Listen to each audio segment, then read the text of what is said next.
Here we go. Hi everyone and welcome back to another episode of Haley Carr TV, and I'm super excited today to introduce you to my friend Larissa Zimmerman. Larissa is a financial fitness coach and a trainer who's personally trained thousands of people from teenagers to seniors in the skills required for a healthy mind, body and wallet. She's an international speaker and an author with a diploma in financial services in the stream of consumer education. Larissa's company, National Financial Fitness, was selected for the ASIC panel of financial literacy experts.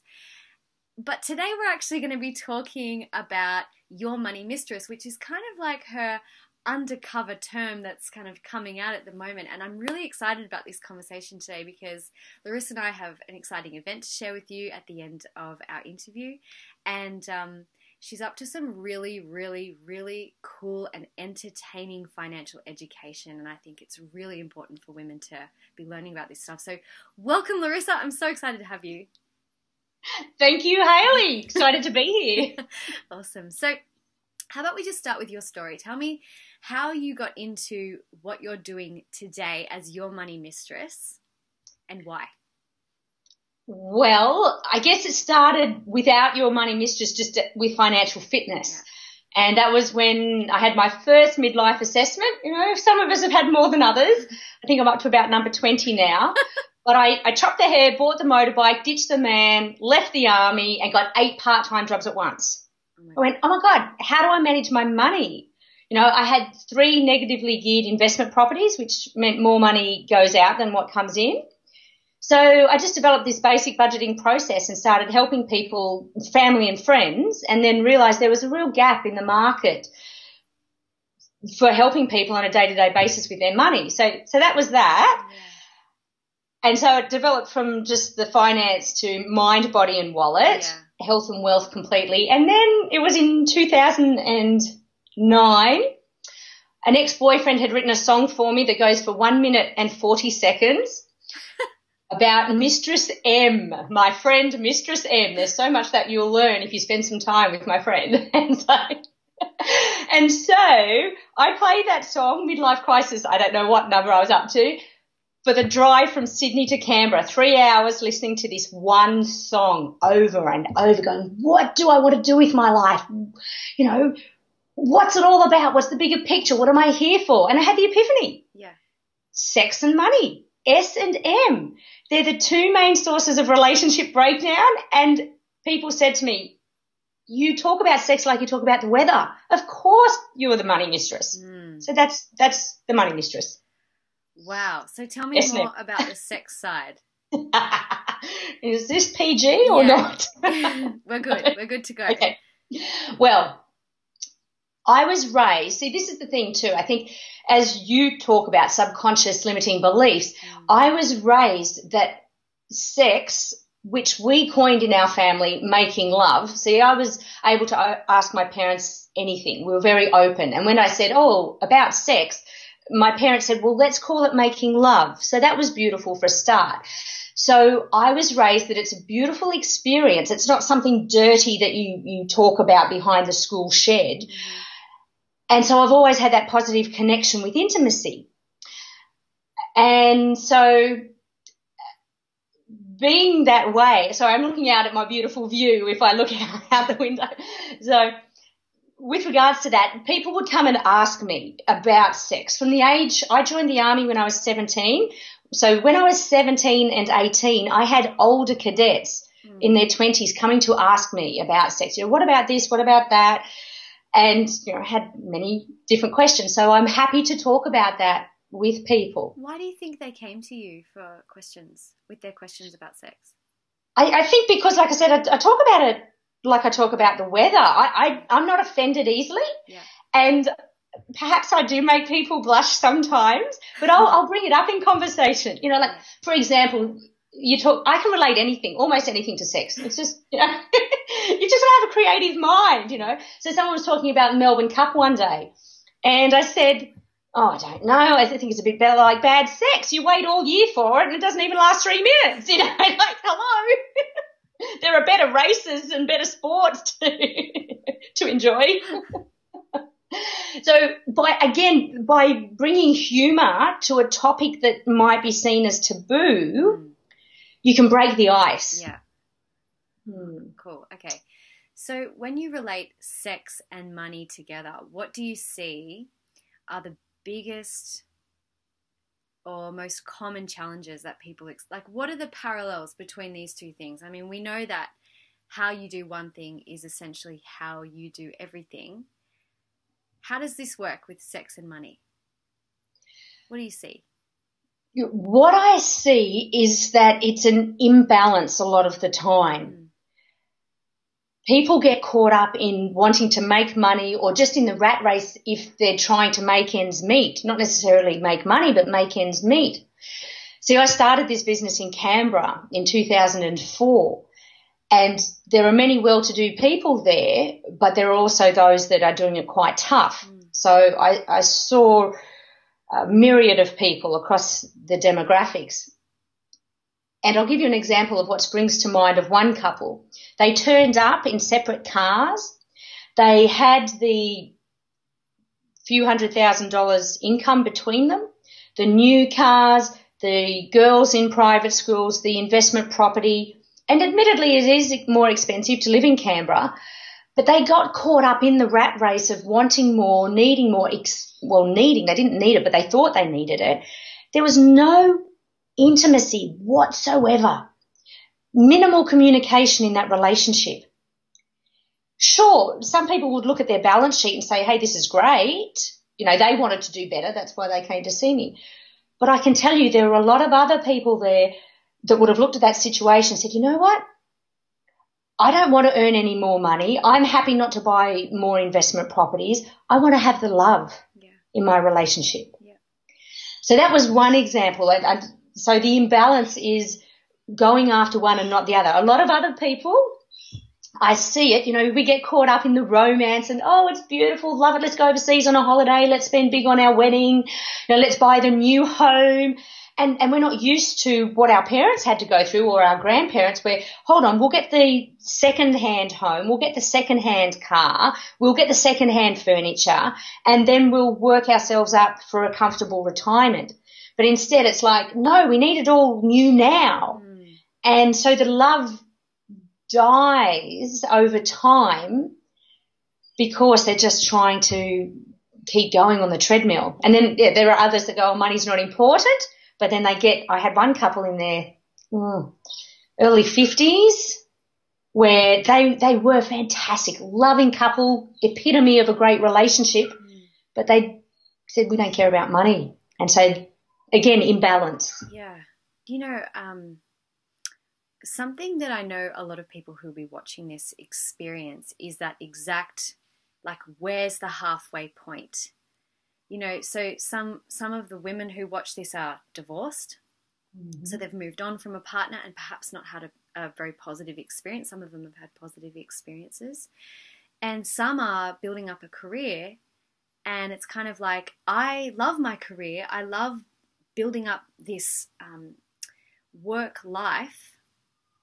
How do I get the other thing as well?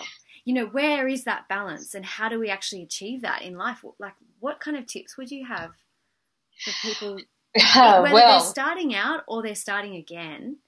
Like, where do you start to get that balance?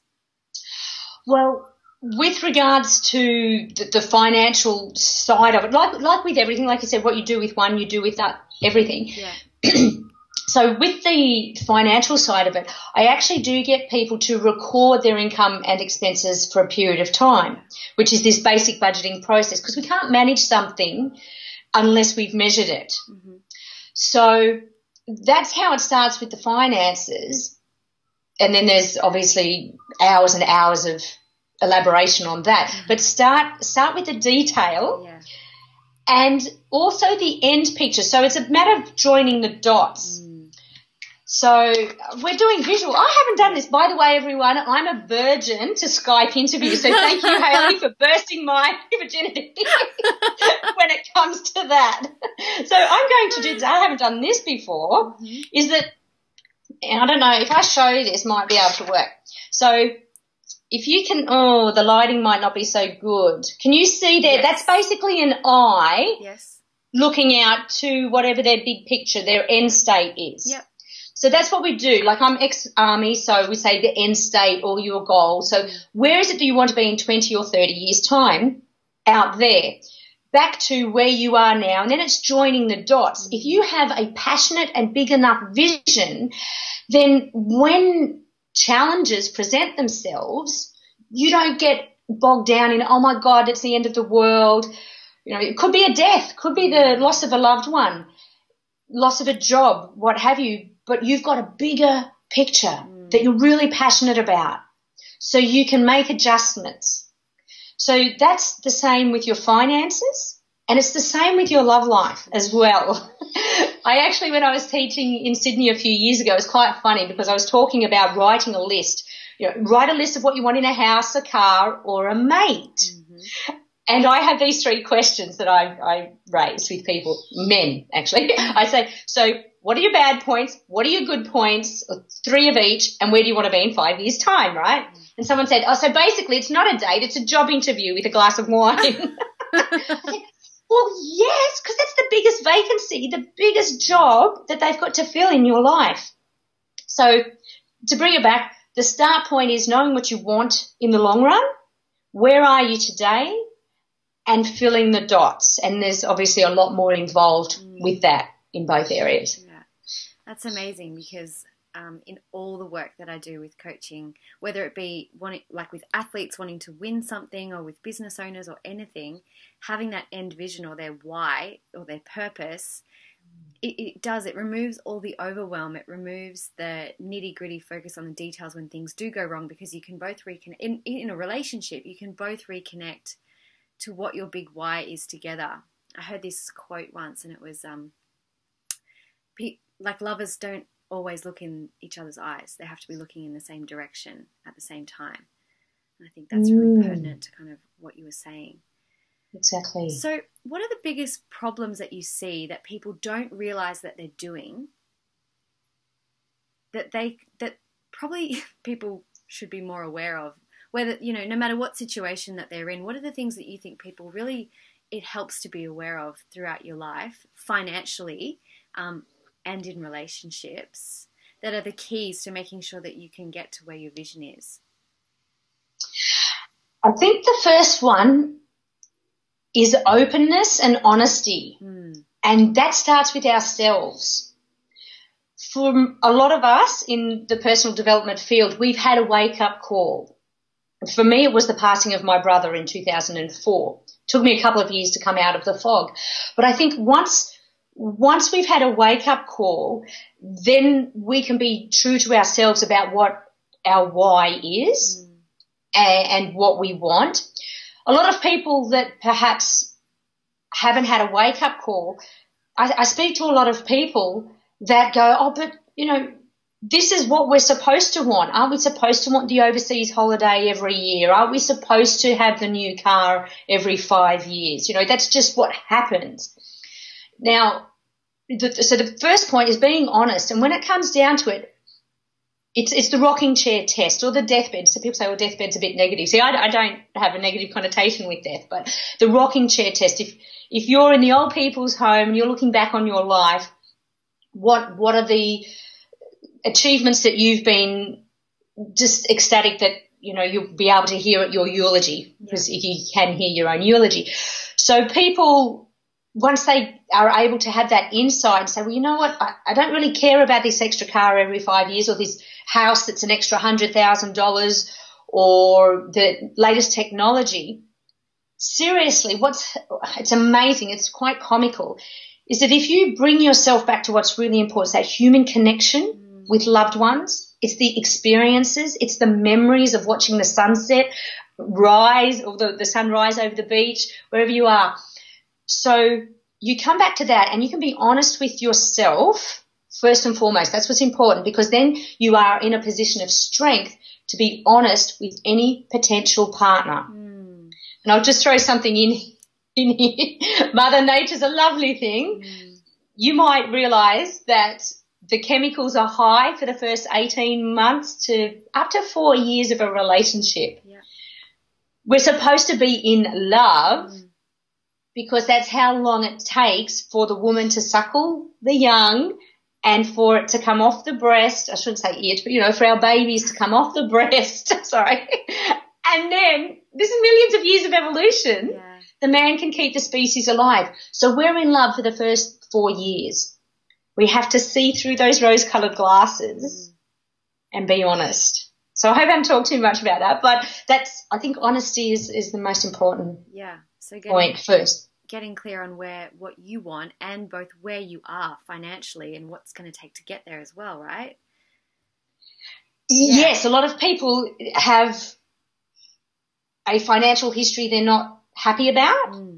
And so if they're not honest with themselves, then it's harder to be open with their lover. If you can go to your partner and your lover and share, then that's two people solving the problem. So again, having strength. Question, what about for all the single ladies? Right? So all the single ladies. Yeah, so doing it on their own, maybe starting again, maybe they've had a wake-up call, or maybe they're like, I haven't had my wake-up call. How the fuck do I get a wake-up call? Like, I need but you don't want to have a wake-up call. You don't want anyone to get, like, hit by a Mack truck, you know what I mean? So how can, you know, let's say someone's on their own and they're like, I don't know when my next relationship is going to come around. I'd love that to happen, or maybe even not. Maybe I want to be single for the rest of my life. Let's say someone's had the wake-up call, and maybe they've hit rock bottom. Maybe they're like, I have nothing. What the heck do I do? Where do I start? What do you say to those people?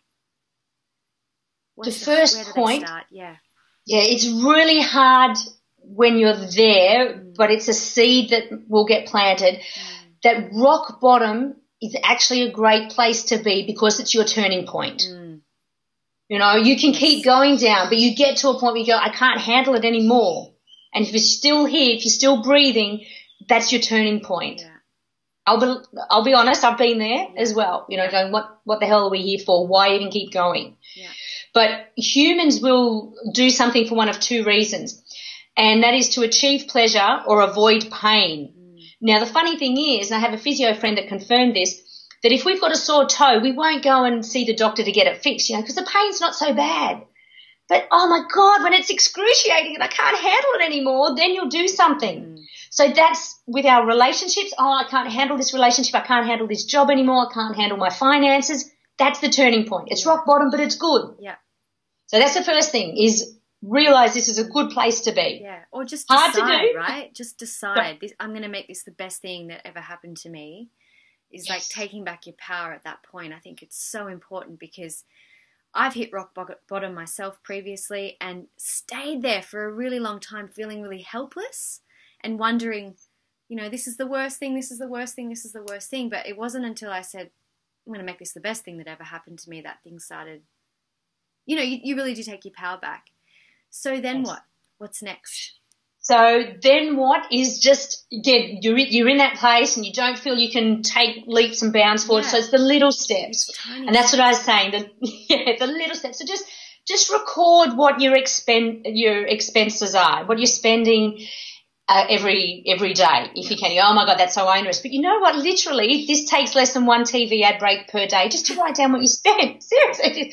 And now, to scare you, I just do a bit of scare tactics and then we'll move forward. When you say if they haven't had their wake-up call, what do they do? And if you're meeting up with someone for the first time, you think, oh, a potential partner. All right. You need to find out what his perspective is as well. So just from this book that we're going to give away at the workshop. Oh, yes. Here are a couple of figures for you. That at age 25, you only have 1,040 fortnightly pays until 65. The eyes go. That's 25. So, you know, people go, 1,040 pays, that's heaps. But if you're not already saving a few dollars, if you've got some debt you've got to pay off, you've got to get rid of that first. Okay.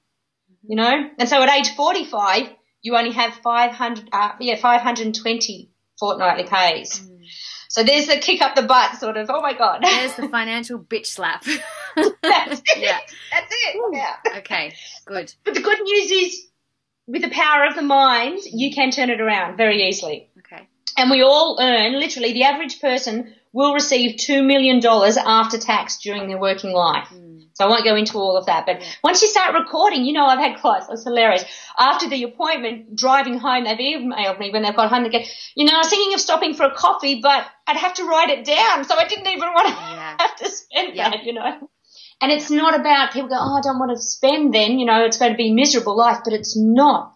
I've had a woman who was a single mum, and she used this process to prove to her ex and the child support agency that she couldn't afford the private schooling that he wanted to go halves in. Okay. That she could only afford to do gardening with them on the weekend. At first, during the consultation, she felt miserable. She goes, I can't take them to the movies. I can't go roller skating with them.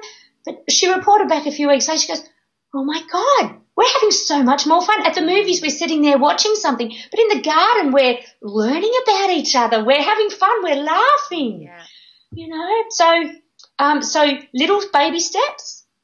Don't put too much pressure on yourself to begin with. And then it's a snowball effect, seriously. So that's just a start. So what I'm hearing is like the first step is to be really aware of where you are and make a decision to take your power back.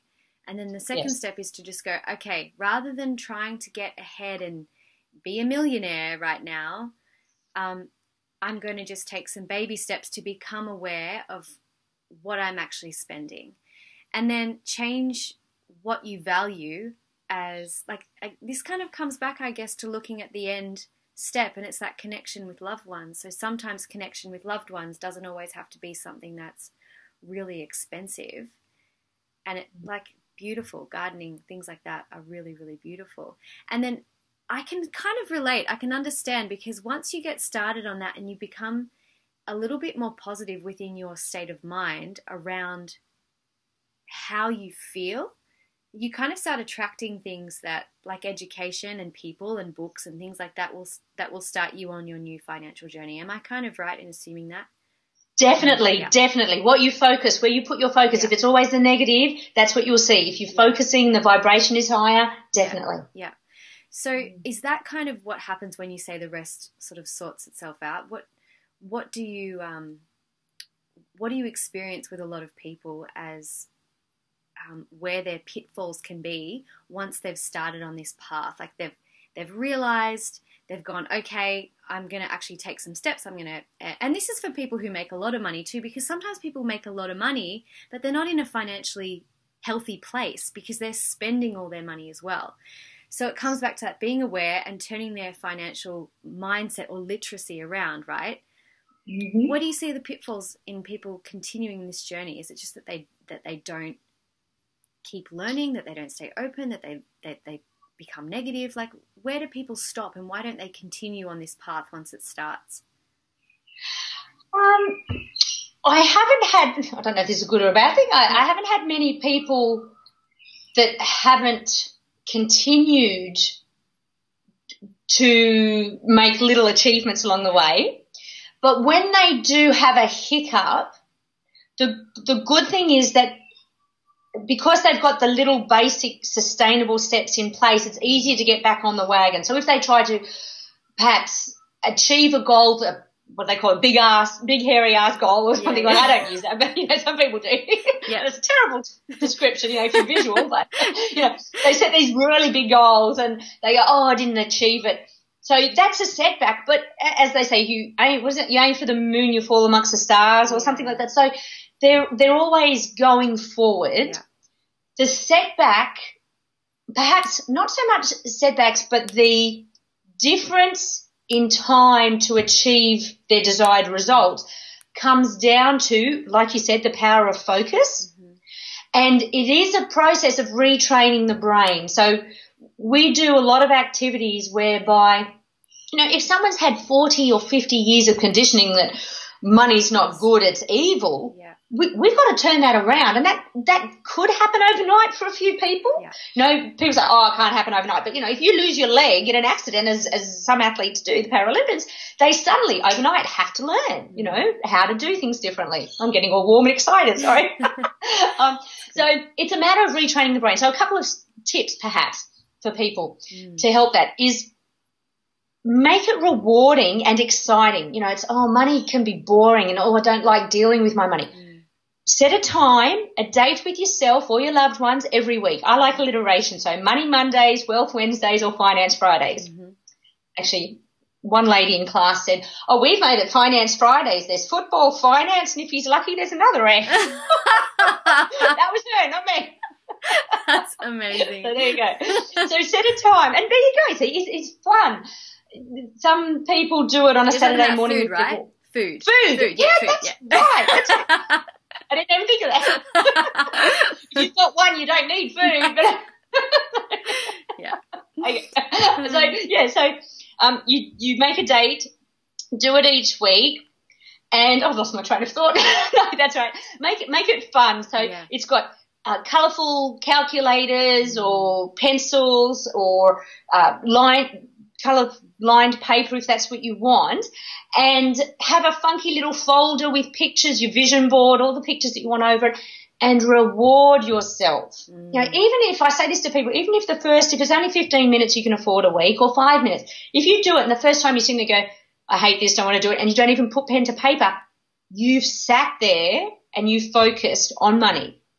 What you've got to do is turn it around to be positive. And there's lots of other ways but I won't go into that now. There's lots of ways to retrain the brain around finance. Yeah. Amazing. I know someone who does it naked with a glass of wine. Her and her husband, right? I think, you know, I tell my clients, wear red lipstick if you have to, put a nice dress on, play some music, burn some incense, do what you have to do to make it feel like a really nice sensual experience or a date or something like that.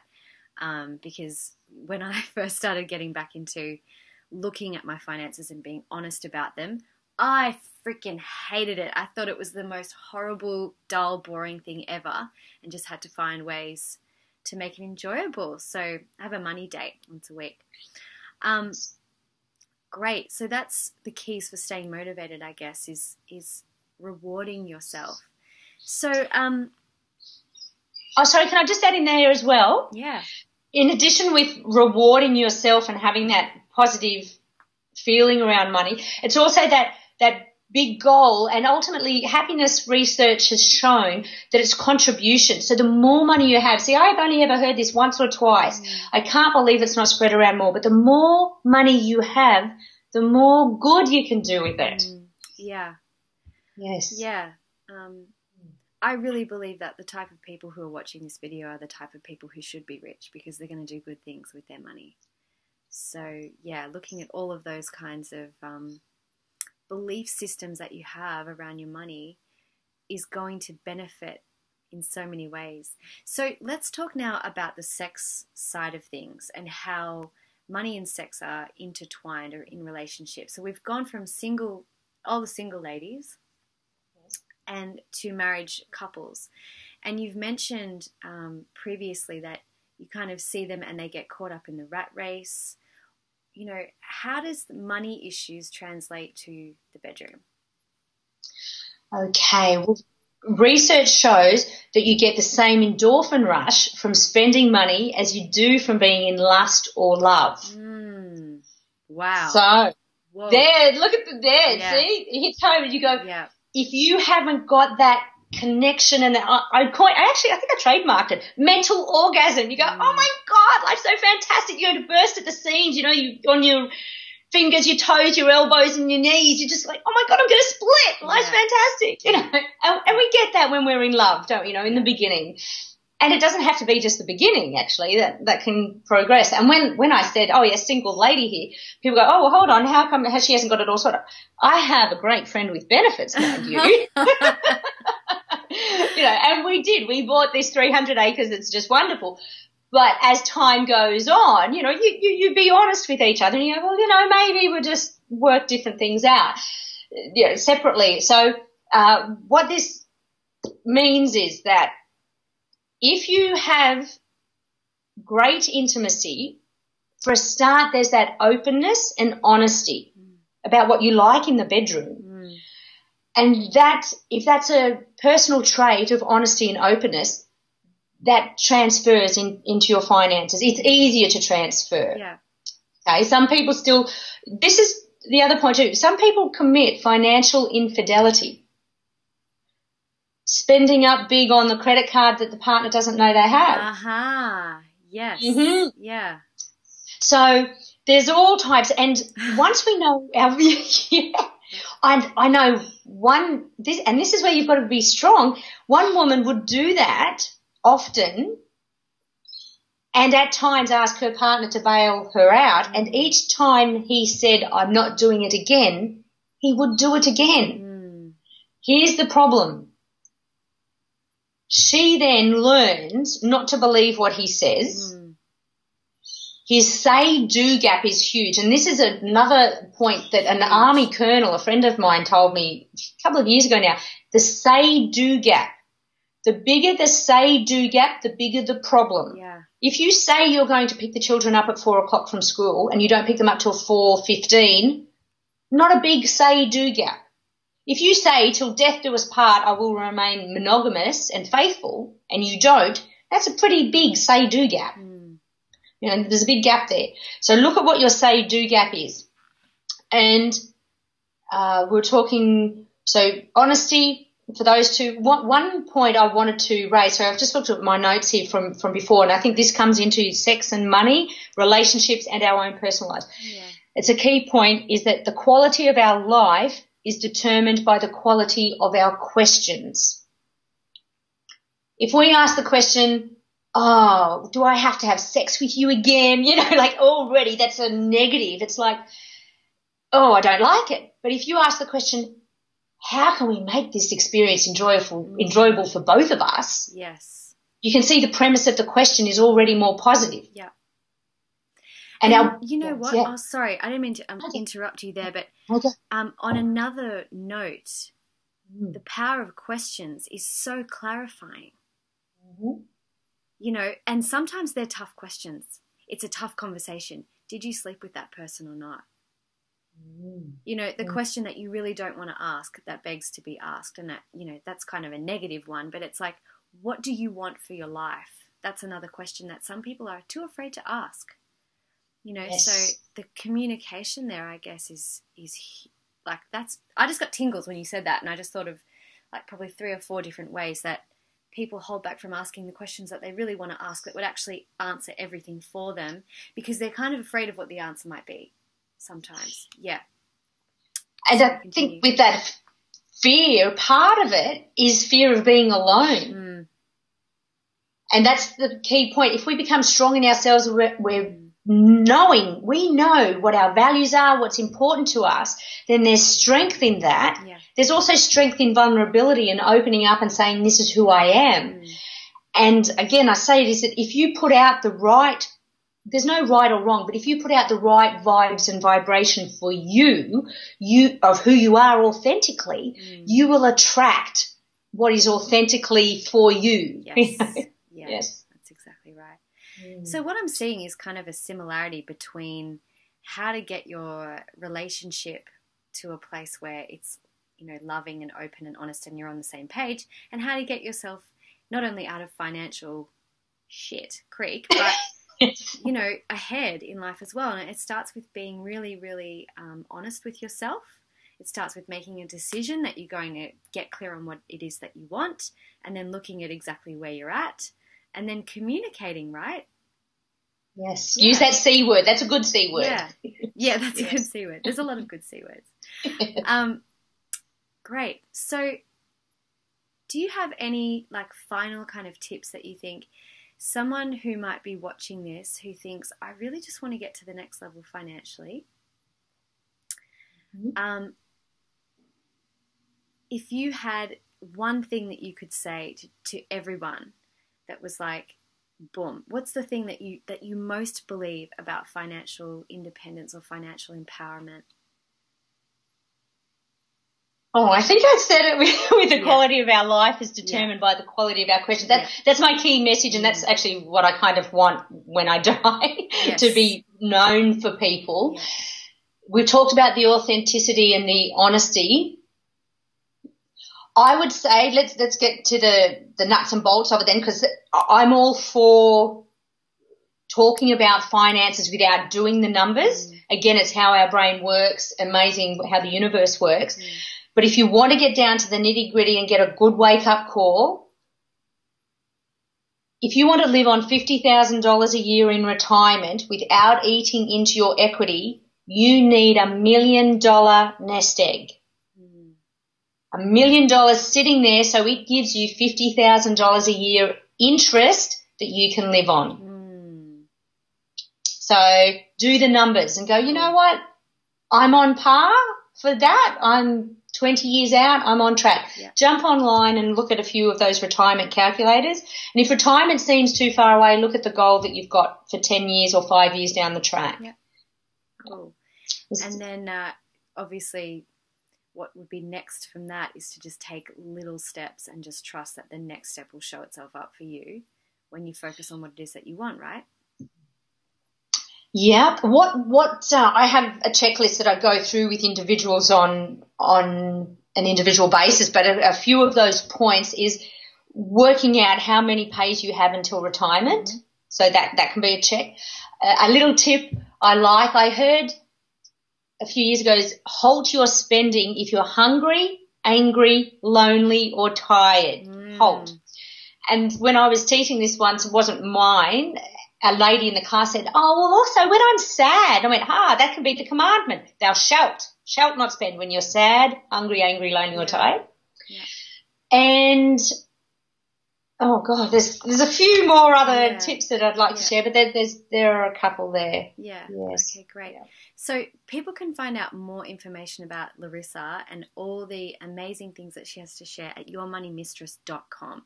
And do you want to just share the book that you've written? We're actually going to be giving away a copy of this book because Larissa and I are really excited to announce we're actually running a workshop. It's called Sex, Money and Subconscious Miracles, and we're going to be talking about how the mind works and how you can adapt it to create a beautiful financial and love life.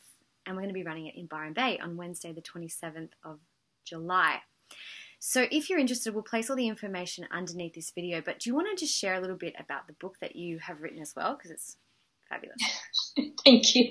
Yes, there you go. How to have sizzling sex and more money in your relationship. And literally it is for heterosexuals, non-heterosexuals, singles, couples. And funnily enough, when I started writing it ended up only being one chapter on finances. It's the largest chapter and it's quite a few pages, but it is all about it. It talks about communication and different conflict resolution strategies that I practice what I preach. And these have come about from my experiences with my only a few lovers, maybe. But one of them, which was hilarious, is a compromise spectrum. A compromise spectrum of working out what he or she wants and what the other person wants, working out how you value that, like whether someone likes to drink, someone doesn't like to drink so much. Just different ways you can measure your values. So there's a compromise spectrum in there. There's the sizzling sex, erogenous zone is all in the mind. So again, it's talking about how do we value our bodies. Our bodies are beautiful. You know, every day we're bombarded with how we can change and how we can improve.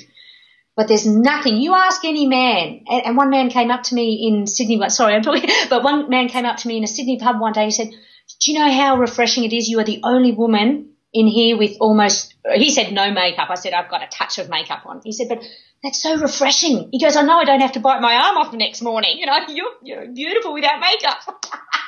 So anyway, you know what I mean? Being authentic. Men love a confident, natural woman.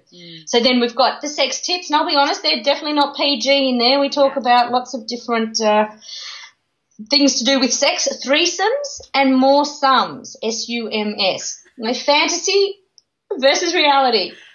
Fantasy between two people, just talking about it, again, can be amazing brought into the bedroom.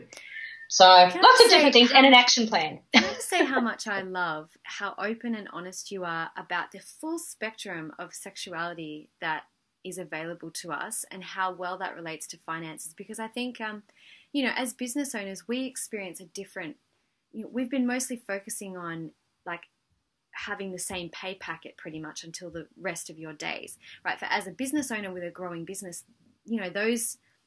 those finances are varied and different. And when you start talking about financial literacy or financial mindset or having an abundance mindset, this is when we start to shift. This is where we experience those subconscious kind of miracles. And in the financial spectrum, a lot of people are conditioned to think you leave school, you get a job, you work till retirement, and that's your lot. But there's a huge spectrum on that as well. So I love the way that this conversation and the book that you've written opens up the conversation to just see that there is so much more to sex and money than meets the eye, or than perhaps what you've experienced in your experience of sex and money. And I think that's what I'm most excited to share in our workshop together, but that's what I'm most excited to share you with my audience about. So yeah, that's fantastic. So I just want to say thank you so much. Would you like to give everyone a dare? A dare? Yeah, something to do that's a little bit, I just want you to give them a dare to sort of take action after, insight without action is useless. What can they do? Right. To get them started on this. Yes. I wasn't expecting this one. Well, at the end of every chapter, there are activities. Mm-hmm. So I would... a dare, so it has to be outside their comfort zone from the sounds of it. Mm-hmm. Okay. Whether you're single or in a relationship, you can get in touch with a potential or current lover, so if you're in the relationship with your lover, and invite them to meet you somewhere. And if you're in the city, you can say within this block of bars. Like I know in Sydney you've got different areas. You could say down George Street or something. So it's like a pickup of a first date, getting to know you again from the beginning. People say, oh, we've been married for years. There's still going to be something that you don't know about your partner. They might not have opened up what their fantasies are. I'll be honest, I was a bondage mistress. I know a man who would go and see bondage mistresses, no sex involved, but his wife thought he was having an affair and it wasn't. He just liked to be spanked.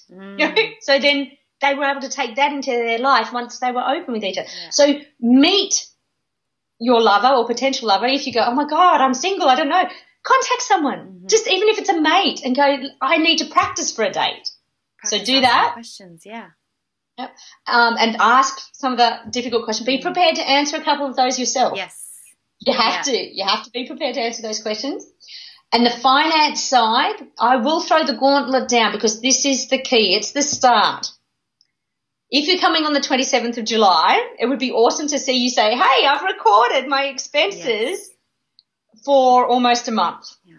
And if not, obviously you'll be in touch with Hayley and you can say on the next call with Hayley, hey, I've recorded my expenses. Yeah, awesome. There you go. Thank you so much. That's wonderful. Now, once you go and do this dare, write us a comment below the video and let us know what you found out that might have surprised you about the person in front of you and how you felt about expressing yourself authentically when the questions got sent back your direction as well, because we'd love to hear that too.